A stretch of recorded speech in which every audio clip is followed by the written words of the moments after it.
Assalomu alaykum, hurmatli ko'ruvchilar. Sharq Turkiston ovozining kundalik xabarlarini ko'rishingizni qarshi olamiz. Tövəndə dehqonlar xabarlarimizning tafsiliy mazmunlarida bo'lsin.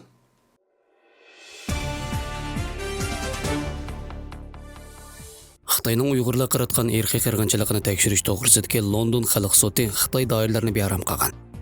Xitoy taraf 25-may buningga norozilik bildirgan. Birlashma agentlikning xabar qilishicha, atalmish Xinjiang Uyg'ur avtonom rayonlik hukumat 25-may kuni bayonot e'lon qilib, mazkur xalq sotining Uyg'ur va boshqa Turkiya musulmon xalqlariga qartilgan irqiy qirg'inchilikni ko'rib chiqish to'g'risidagi planini ayblagan. London xalq soti bu yilning boshlarida sotning iyun oyida rasmiy ochilganligi, shohidlarni anglashga va dalillarni ko'rib chiqishga boshlaydiganligini e'lon qilgan. Birlashma agentlikning xabar qilishicha, atalmish Xinjiang Uyg'ur avtonom rayonlik hukumatining bayonotchisi Shui Guishang Xitoyning bu sotni ayblaydiganligi va buningga pisand qilmaydiganligini bildirgan. Kuzatuvchilarning qarashicha, garchi Xitoy doiralari uningga pisand qilmaydiganligini aytgan bo'lsa-mu, biroq Shui Guishangning uningga inkos bildirishi ularning yanada buningdan qattiq beram bo'lganligini ko'rsatadiganligini. Mazkur sotning qonuniy zo'rlash kuchi bo'lmasa-mu, biroq uning dalillarni ko'rib chiqadiganligi va qarorining xalqaro o'rnak tashkil qiladiganligini bildirgan. Birlashma agentligining xabarida aytilishicha, Shui Guishang 25-may kuni o'tkazilgan axborot yig'inida bu xalqaro qonun tartibga butunlay xiloflik qilganlik, haqiqiy irqiy qirg'inchilik, ziyonkashlikka uchraganlarni ig'ir haqoratlash va Xinjiangdagi 25 million har millat kishilarini qutratganlik degan. London xalq soti Xitoy hukumatining Uyg'ur ayollarini majburiy tug'mas qilib, 2019-yili Uyg'urlarning tug'ilish nisbatining 50% tak ozayib ketganligi ma'lum bo'lgan bir vaqt ochilgan.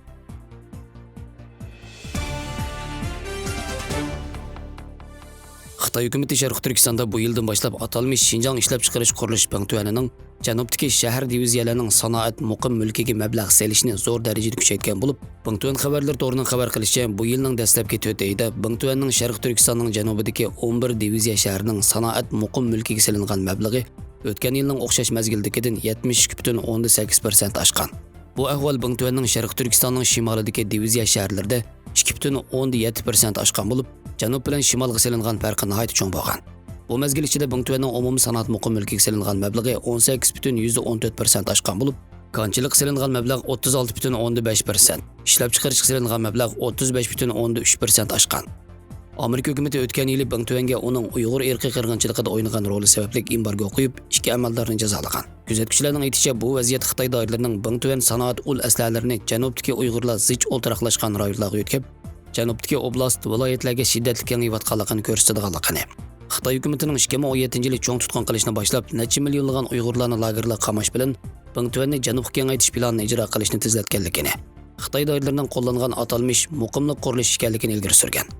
Punktuan xabarlar to'rining 16-aprildagi xabarda aytilishicha, punktuan doiralari navbatda g'arbiy qismiga yordam berish nomida oliy maktabni bitirgan o'quvchilarni xizmat qilishni boshlaganligini, Xitoy o'quvchilar to'r orqali tizimlatib ishga tushishga boshlaganligini, bu xildagi Xitoy o'quvchilarga maosh, o'ltiraq uy va boshqa jihatlarda ko'plagan e'tibor berish siyosatlarining borligini, ularni nuqtali holda har qaysi asosiy qatlam tavasida ijtimoiy tartibni saqlash xizmati bilan shug'ullantirganligini, mushkildagi Xitoy o'lkalaridan Xitoy o'quvchilarni qabul qilish usulida 2003-yildan buyon 13 mingdan ortiq Xitoy fuqarosi Sharq Turkistonning har qaysi joylariga ishga o'rlashtirilganligi bildirilgan.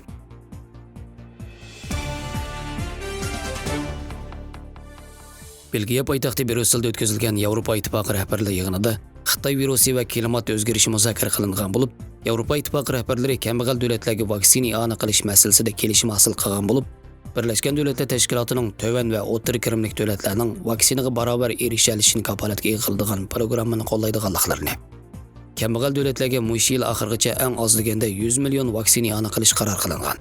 Yevropa Ittifoqi komiteti boshlig'i Ursula von der Yevropa Ittifoqida iyul oyining oxirigacha nopusning 70% ni butunlay vaksina emlash nishoni qarab ilgarilayotganliklarini bildirib, Yevropa Ittifoqining o'z ichida kuchga ega bo'ladigan va sayohatlarda ishlatiladigan vaksina kinishkisi uchun uchur asosiy qurilmasining tayyor ekanligini eskartgan. Mazkur yig'inda klimat o'zgarish masalasi muzokara qilingan bo'lib, Yevropa kengashining mas'uli Charles Michel 2050-yilgacha klimatga ziyon solmaydigan qit'a bo'lish masalasidagi o'rtaq nishonini muayyanlashtirganligini bildirgan. Angliya Yevropa Ittifoqi munosabatlari, O'rta Sharqning navbatdagi vaziyati, Rossiya va Belorussiya masalalari rahbarlarning kun tartibiga kirgizilgan.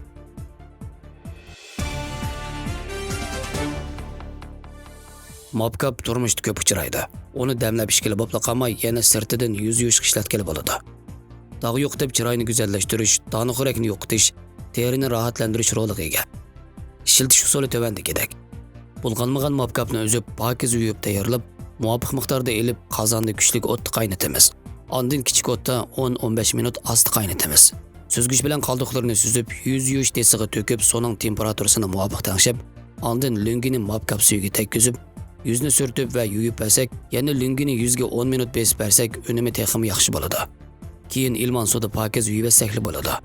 Mopkap bilan yuz yuvishning foydasini aytib ko'p bo'lib, u yuzdagi dog'ni yo'qotib qolmay yana oqartadi. Yuzga dog'ni xurak chiqqanlarmi mopkap bilan yuz yuvishga bo'ladi. Chunki mopkap issiqni yondirib, zaharni qaytaradi. Onundan qalsa uning tarkibida yana vitamin A, vitamin C qatorliq ko'p xil ozuq tarkiblar bor bo'lib, terini ozuqlantirib, o'sini go'zallashtiradi.